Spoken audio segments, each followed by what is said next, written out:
Today we decided to go to Kiev Lavra and go to catacombs.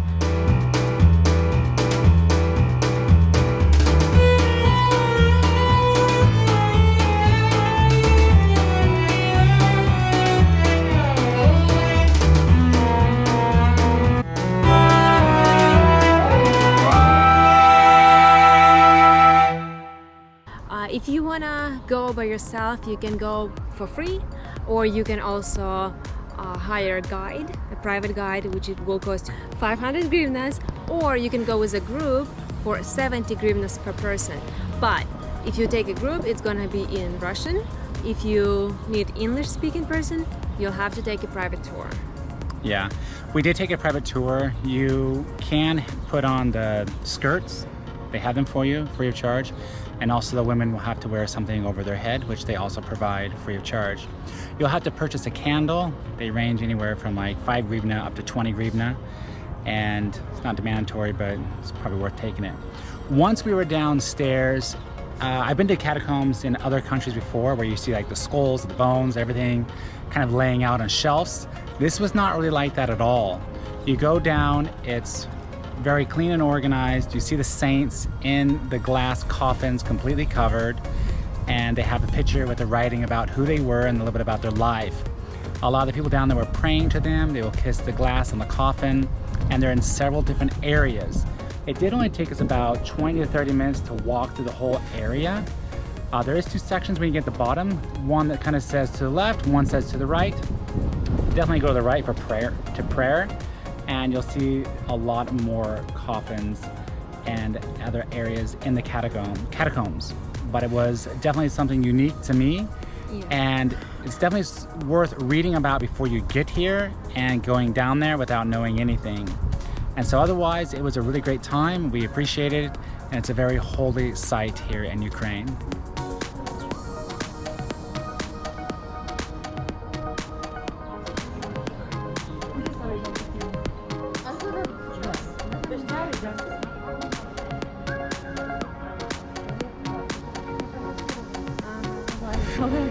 Мы только вышли.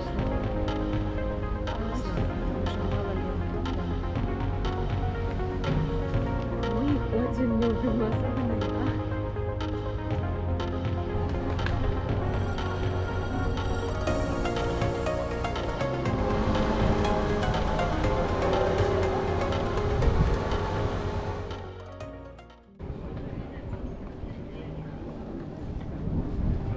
Kievan Rus was a loose federation of Eastern Slavic, Baltic, and Finnic peoples in Eastern and Northern Europe from late 9th to the mid-13th century. This also includes the region today known as Kiev. The Christianization of Kiev Rus took place in several stages. The main idea was to Christianize the country away from paganism.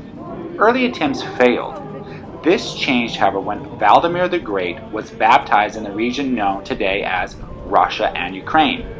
He baptized his family and people in Kiev. This event today is referred to as Baptism of Rus. The people you see here have an annual pilgrimage to Kiev to commemorate this event from early history.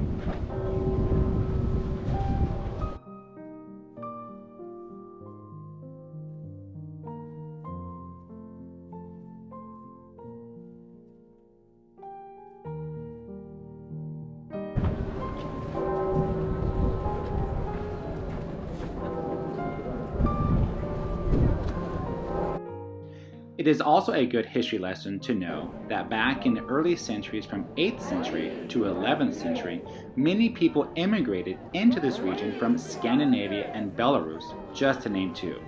The Scandinavians referred to as Old Norse in history and settled the region to rule the river routes between the Baltic and the Black Seas. These immigrants formed the region known as Kievan Rus.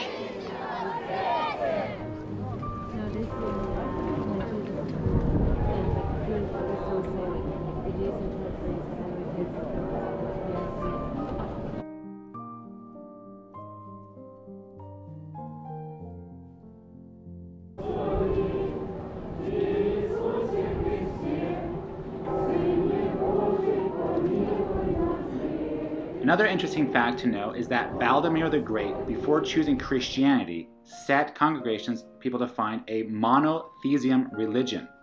Vladimir found Muslim religion unsuitable due to its requirements to circumcise, taboos against alcoholic beverages, and pork. Vladimir said that on occasion, drinking is the joy of the Rush. Vladimir also rejected the Jewish religion, saying that their loss of Jerusalem was evidence that their God had abandoned them.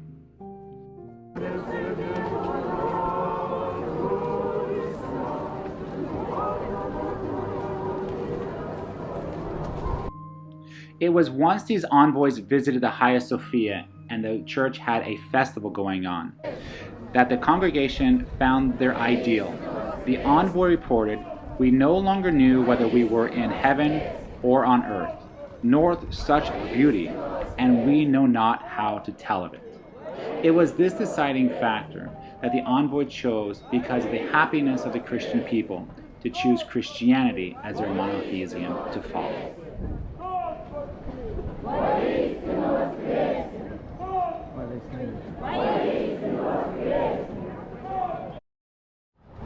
We are here at Saint Sophia Cathedral, the most important Christian shrine in Europe. Saint Sophia Cathedral, known as Holy Wisdom of God Cathedral. Saint Sophia in Kiev is a Christian cathedral in the center of Kiev. It is a monument of Ukrainian architecture and monumental painting of the second decade of the 11th century. This is one of the few surviving buildings of the Kievan Rus time, and this is one of the most important Christian shrines in Western Europe.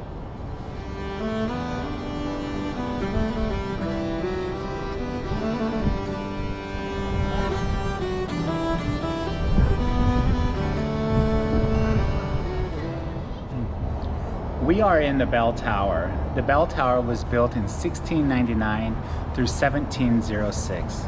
It was used as the main entrance to the former Saint Sophia Monastery and was the first stone building in its territory.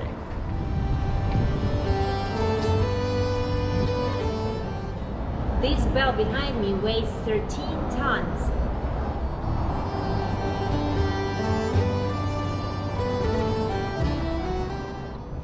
So right now we're on the second tier and we're going to be going up these stairs here to walk all the way up there. There it is right there. Ready, Julia? Yeah. All right, let's go. Here's another view of that bell, 13 tons. Look at that, how it's being held up there.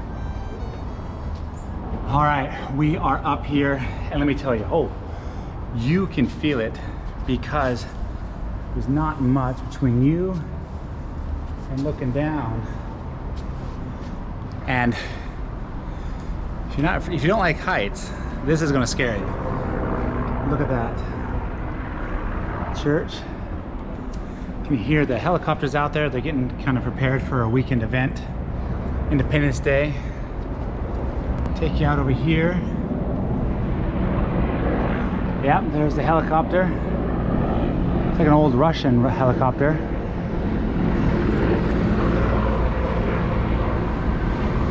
Now Maidon Square is right there. You can actually see the square there, the bridge, famous hotel.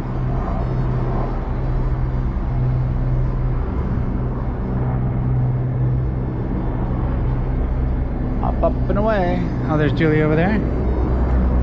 Look at that, look.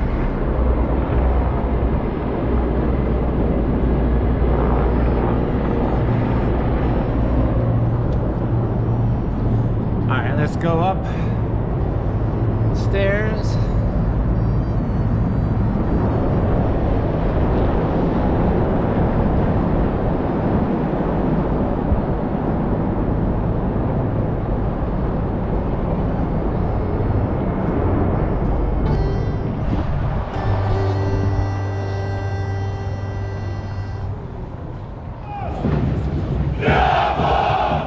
The first parade in honor of Independence Day was held in 1994 on the country's 3rd anniversary of independence.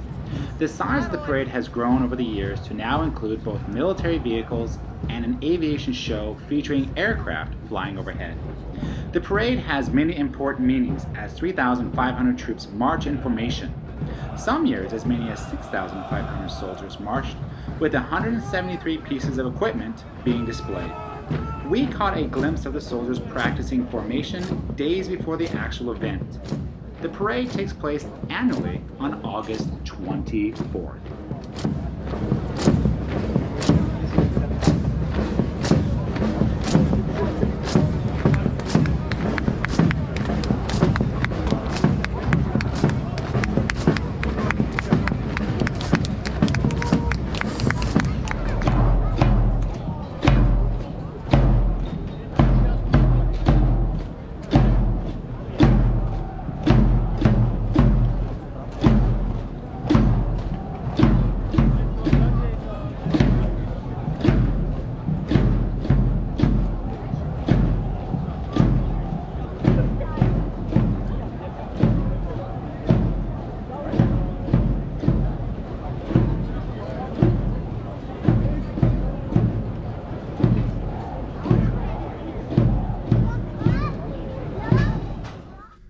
Today's Thursday and we are checking out of our Airbnb here in Padil and moving probably about a half a mile to another place here in Padil. And now we are packing, and look at this. Julia always does a great job. Actually, Julia should do a video sometime on how to pack everything, because you can see she does everything correctly, rolls it, packs it tightly. So that's what we're doing this morning. And then we'll give you guys an update on our new place. And the weather is cooperating today. It is overcast, but it's not raining. So we are excited to check out our new place. And how many days do we have our new place? 4 nights. So 4 nights, and then we'll find another place or extend. We have pretty much packed up everything, but we wanted to make sure we shared with you. So we found this place on our website. And this is $25 per night. It's pretty much just a studio. Has a small refrigerator, which we got everything out of. Microwave, little cooktop. And it's very accessible to the metro. It's about not even a 5-minute walk. And of course your typical bathroom. So this is actually in the district called Padil, which is actually quite popular with most travelers. This is the place to be. It has a lot of nightlife, a lot of cafes, bars, restaurants, everything. And it's very accessible to walking to Maidon and everything else. So this is a pretty popular place. So we're pretty much packed up here. Julia has done a great job. And we are going to take our stuff downstairs. This particular place has no elevator. So we'll carry everything down and go to our new place.